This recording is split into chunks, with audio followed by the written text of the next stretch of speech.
this belief that your intuition, like giving you little nudges, is actually just God trying to speak to you. And there's something that happened to me that feels like proof to this. So I know it's hard to trust your intuition sometimes. I have this struggle as well, where something comes up and it feels really strong and I'm like, I don't know if I can trust this is the wrong time right now, like I need to control this situation in my life, this doesn't fit into my control. Like, that seems just too illogical and crazy. I know I've been there. But I've also been on the other side where I did trust my intuition and the craziest things happened. They were so divine, they were so magical, and they were so perfect. Like, everything turned out so perfect.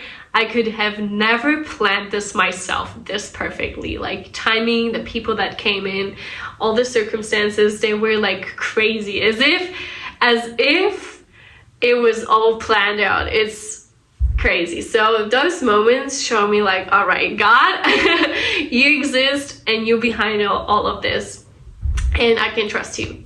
So let me tell you the story where I thought, okay, this is proof to me. This is proof that I can actually trust my intuition. This is proof that I can trust God. Even if it doesn't make sense to my head, if it makes sense to my body, it will make sense to my head later. So I was in Germany. That was 2 years ago. I was in Germany and I had like lots of plans. I wanted to like find a dancing school and all that kind of stuff, and everything I was trying out was not working. And it actually didn't make sense because the only school that I knew at the time that I'm going to right now, and is one of the big reasons why I'm still here, that the only school that I knew from all the schools, I was not thinking about it. So if I did, I would have stayed that year. So I was trying out all the other schools and nothing was working out, and all the other things I was trying to do, neither. So I was like getting this feeling. I was at at my grandma's place, and I got this feeling of like, you have to leave, you have to go back to Mexico. And I was like, okay, and this feeling was like, you have to go back to Mexico now, like really soon, like now. And I remember throughout this whole summer, because I stayed in Germany for like 2 or 3 months, throughout this whole summer I was looking up flights and it was really expensive. Or I don't want to say expensive, but it was like and it was like so there were prices ranging from like 500, 600, 700 just one way, and I was like, I know I can get this cheaper. So I was trying to wait, and I was like looking it up, and it was just getting more expensive and more expensive, and I'm like, I think I'm getting stuck here in Germany. So when I got this feeling, when like something in me or outside of me, I think it's inside of me, I think God is inside of us. So I felt really like intuition speaking to me, like this little voice talking to me like, you have to leave and you have to leave now. I looked up flights and I found one in 2 days, and it was only 200 euros. I was like, this is insane. But it was like 2 days, that's crazy. I don't know if I can do that. So you have to know, like, my grandma lives in Serbia, so I had to go back to Germany, or it was 3 days, something really crazy. So I was like, I had to book a flight to go back home because I could have stayed there longer. So I was like, Grandma, I'm leaving. I was like, what, already? Even though I stayed a long time there. Like almost a month. So I'm like, I have to leave, I have to go back to Germany. Then I came back home and I told my mom, like, I'm leaving. She's like, when? I was like, in like 3 days or something. And she's like, what? And I was like, yes. And this whole time I was like, I was excited, but I was like, this is crazy. Like, I don't even feel like I want to travel anymore. At that time, like, I traveled a lot, and I also traveled a lot alone. But at this time, I was like, I'm so done traveling alone. Like, I just want to stay in one place. Like, I want to ground. I want to, like, establish something. I'm, like, done with this nomad kind of life. And I just want to settle. but there was this feeling of like, you're not done yet. Like there's something waiting for you in Mexico that you have to live, like you have to be there. And I was like, all right, I just trust this feeling.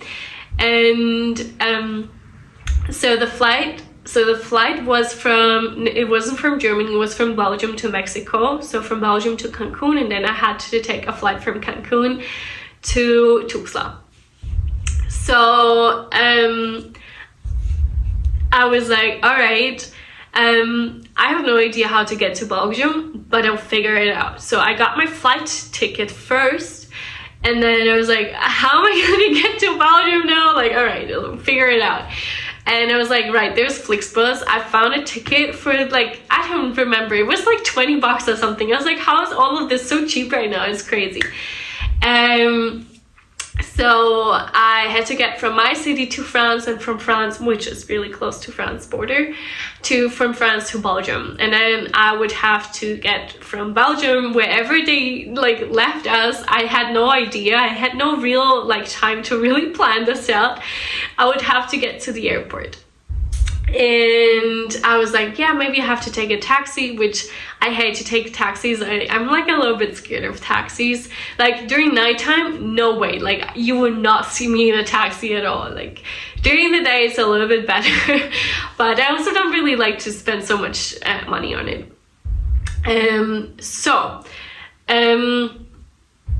I left my house with my packets. I left my house with my package, and I was like, this is crazy. Like 2 days ago, I thought I would just stay here, and like now I'm leaving. I was like, is this the right thing? Like I was so close of like saying like, no, maybe I should just like not do it. And I was like, no. So I left, and my mom was like, you know what? I want to come with you to the train station into France. I just want to give you company. And I was like, yay. So she came with me from my city to France, and from France my stepdad came with his car from his work, and he's like, you know what, I want to drive you to the bus station. It was like 1 in the morning or something, so I was like, yes, I'm not alone during night. So I didn't have to figure out how to get to the bus station, which could have been a struggle for me as well. So he left me at the bus station. He was like, take care, have a good flight. And I was like, thank you. And then I sat there and I was like, oh, I'm alone again. And there was this feeling, and this voice throughout this whole journey didn't leave me. Like the voice of God, who was like, you're protected, you're safe. This is meant to be. So I go to the bus. I sit on my place. Like I had a specific, like I couldn't just say like I will sit here or there. They gave me a specific place, which also doesn't happen often. And I sat across a lady, and on the other side, so here was my spot, here was the spot of the lady, and on the other side was another lady. And I think they were men too. I don't really remember. I just remember those two ladies. And it was nighttime. It was like 2 in the morning or something. And I was like, okay, I will just go to sleep. Tomorrow I will wake up, and then I will just figure out how to get to the airport. And nothing will happen. Like I'm safe. And throughout this whole journey, like in the night, I was feeling this feeling of like, I feel like these women are placed here to protect me. Like I feel so safe around them. I feel so safe to sleep here. I feel so safe to just leave my stuff and not worry about anything. I feel really safe and protected. And then the crazy thing is, next morning, it is morning, we go outside and we stand there, like just the three of us stand, like we didn't talk out like a word throughout this whole journey. Excuse me. So we sit there and we stand there, and I felt so protected. I felt like we were just like 3 friends going to a place together, like knowing each other and like taking care of each other. Like all of us were like starting to talk and saying the same thing. And we didn't even say that, oh, this is crazy, because it felt so normal. It felt so normal. And we were like blessing each other. We were like saying have good travels and all that kind of stuff. And this one girl, like one of the women, she's like, Bianca, she was talking to me as if she knew me. Like, I swear this woman felt like an angel. She's like, Bianca, where do you have to go? And I was like, I have to go to the airport. I still have to figure out how to get there. She's like, okay, I would just call my boyfriend. He will pick me up anyways. And I will tell him that he should drop you off on the airport because I want you to get there safe. And I was like, all right.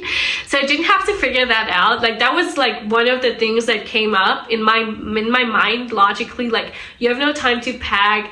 How will you get to Belgium? How will you get to the airport? That would be my logical mind, like, talking to me.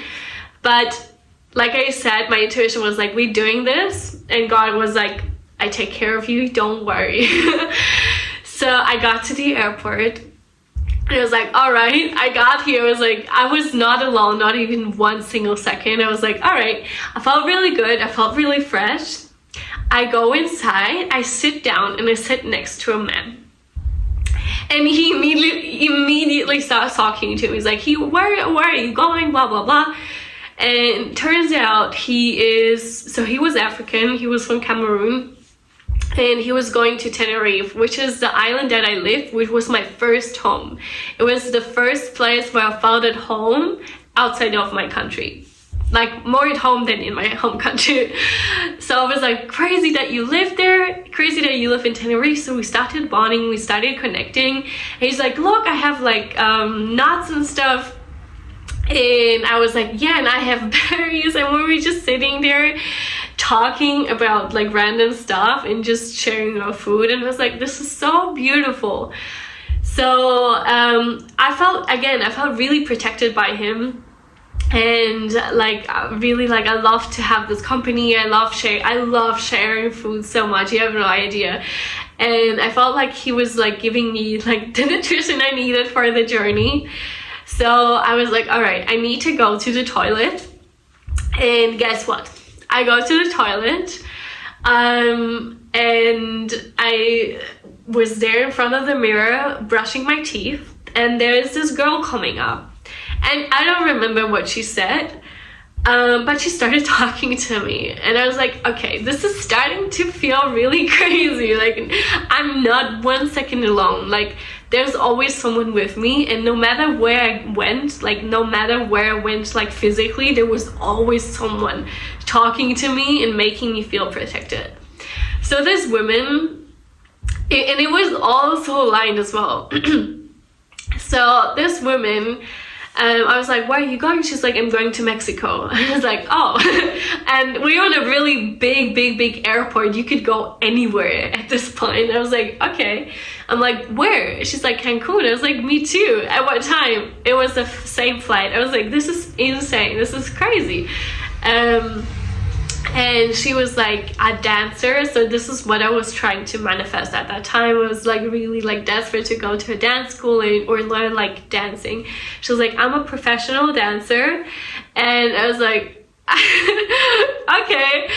And then we were talking a little bit, and she was like, yeah, cool, like I will give you my number and we can like, you can contact me and all that kind of stuff.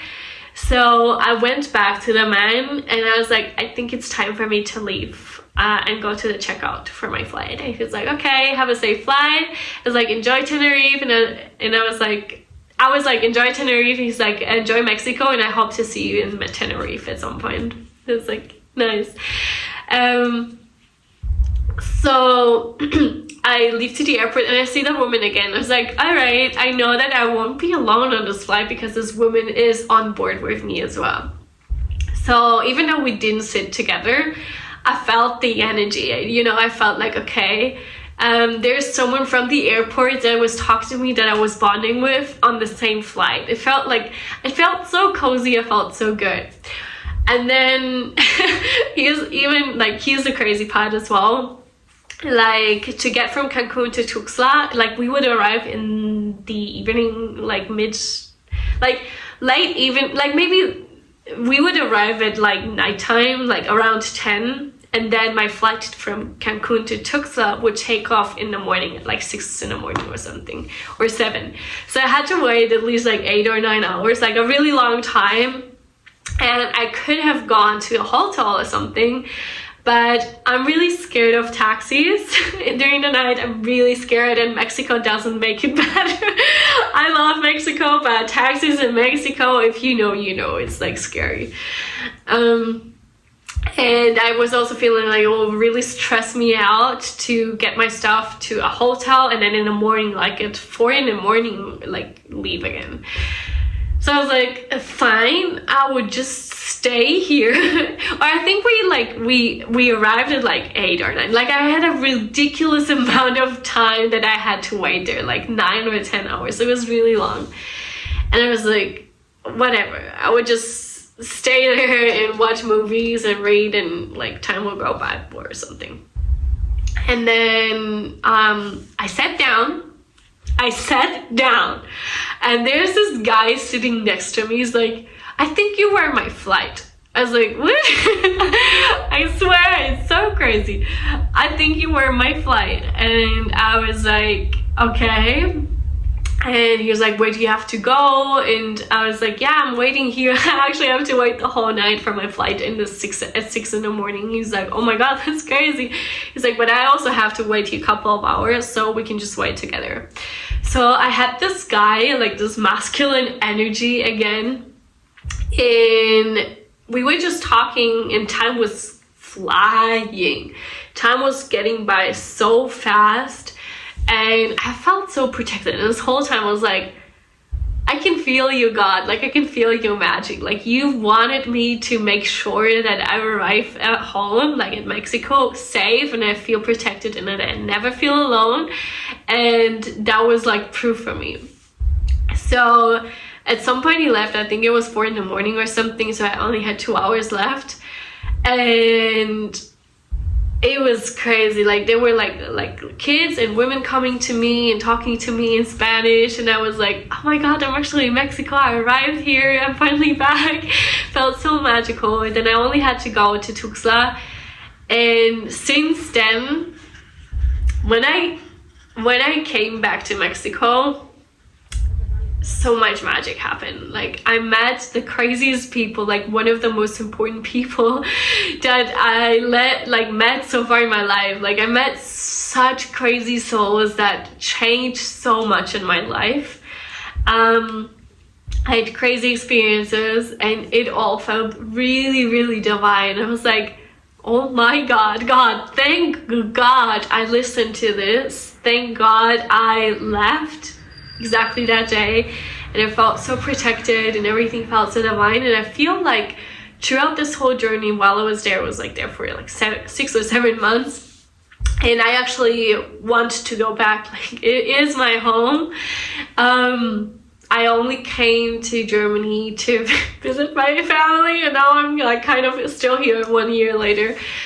But so many things happened, and I really found my home again. And myself, like I really felt like I arrived home, and my connection to God got really, really strong throughout that time. So there were so many things that happened where I was like, I can feel you, God. I can feel your presence. I can feel your word.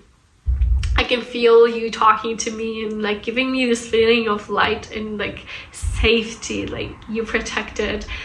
And that for me, it's such a beautiful feeling going through this world, feeling like so protected, and feeling like connected to your body. Like I think it's one of the most beautiful things when you feel connected to your body and your intuition, and you feel like I can trust even if it doesn't make sense, and then you have this divine energy like following you and making sure that you feel like it's there. And I think it's always there. It's just like we don't connect to it, so we can't really see it.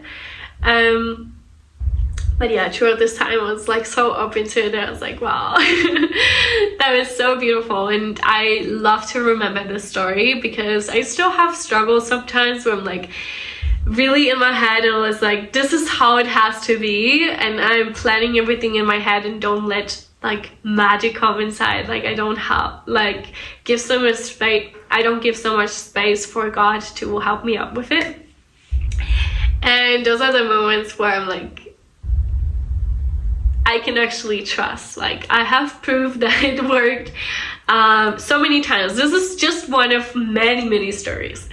So yeah, just wanted to share that for anyone who's struggling and feeling like I have these nudges coming to me, this like intuition bits that are coming over and over again, and I'm so scared to like listen to it. Do it just once, please. Just do it once and see what kind of magic unfolds. It's crazy.